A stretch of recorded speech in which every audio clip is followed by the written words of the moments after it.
महायुद्ध का नया सीन तैयार हो चुका है। इस सीन के सेंटर में है लेबनान का हिजबुल्लाह, जिसे ईरान का पूरा समर्थन है। ईरान जिसने नेतन्याहू के नाक में दम कर रखा था। यही वजह है कि नेतन्याहू ने इससे तंग आकर अपने ब्रह्मास्त्र को मैदान में उतार दिया और इतनी तबाही मचाई कि तूफान उठ गया। आसमान आग की लपटों में घिर गया। धुएं के गुबार से लेबनान की बेका घाटी ढक गई। मासूमों की चीखों से पूरा इलाका थर्रा गया। इस वक्त इजराइल बेहद गुस्से में है। एक एक करके अपने दुश्मनों को जमीन में दफन कर रहा है और कोई चाह कर भी उसका कुछ बिगाड़ नहीं पा रहा। अब सवाल है कि आखिर इजराइल को इतनी शक्ति कहां से मिल रही है जो वो किसी से भी टक्कर लेने को आतुर है। ये ना ईरान समझ पा रहा है, ना यमन, जो गाजा जैसी जगह पर इतनी लाशें बिछाने के बाद भी बेखौफ नजर आ रहा है। ईरान भले ही बदले की बात कर रहा हो, लेकिन इजराइल कह रहा है कि अगर हमारी तरफ किसी ने आंखें भी तरेरी तो वो उसकी आंखें नोच लेगा। कल रात इजराइल ने लेबनान के अलबेका गवर्नरेट में हिजबुल्लाह के ठिकानों पर जबरदस्त हमला किया।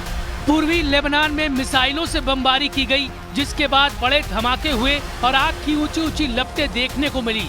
सूत्रों के मुताबिक इजराइल ने एक हथियार डिपो पर हमला किया है, जिसमें हिजबुल्लाह को भारी नुकसान पहुंचा है। यह हमला दोनों के बीच तनाव को और बढ़ा सकता है और युद्ध को और भी घातक बना सकता है।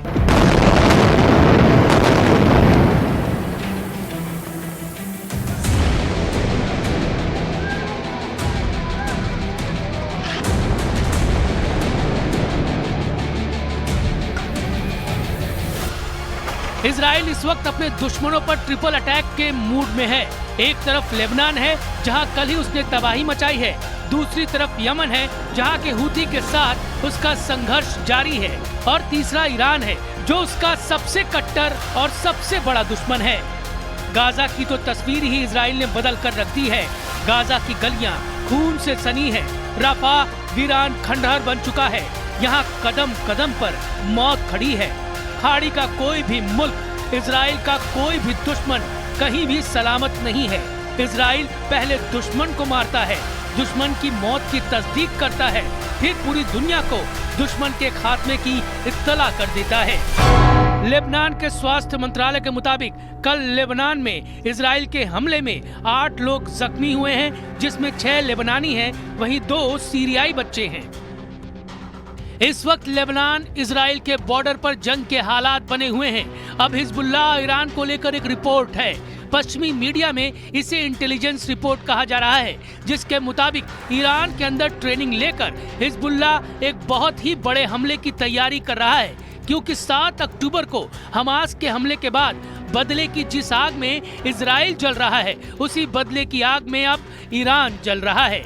इजराइल जानता है कि हिजबुल्लाह और उसके साथी जाहिर तौर पर इस हमले का बदला लेने के लिए नया प्लान तैयार कर रहे हैं। इसलिए उसने अपने चारों ओर एक घेरा तैयार कर लिया है, जो ईरान हो या यमन या फिर लेबनान, किसी के भी मंसूबे कामयाब नहीं होने देगा।